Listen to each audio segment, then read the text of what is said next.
चटता अंगूरी से बोर के काटता गलिया के से मनिया ललिया के चटता अंगूरी से बोर के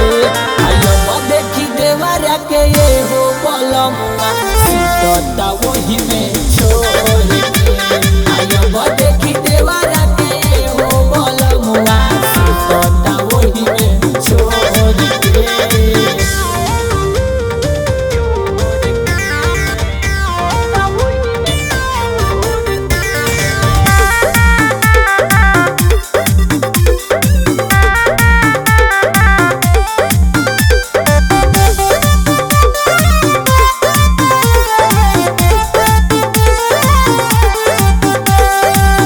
जवन कहेला करिले श्रद्धा ये कर पुराइले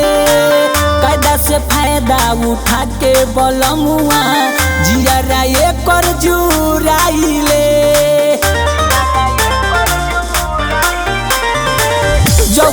जवन कहेला करिले श्रद्धा ये कर पुराइले कायदा से फायदा उठा के बलमुआ जियारा ये कर जुराइले कोके बहाना खोजेला रोजाना गिरत मुँह हाथ फोर के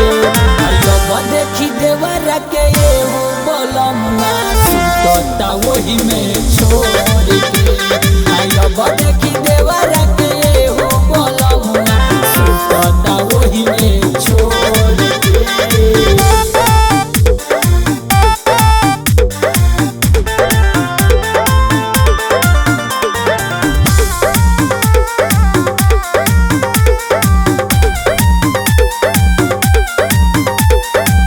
घर से बहरी निकले ना कतही रहेला खाली घूरी आइल हो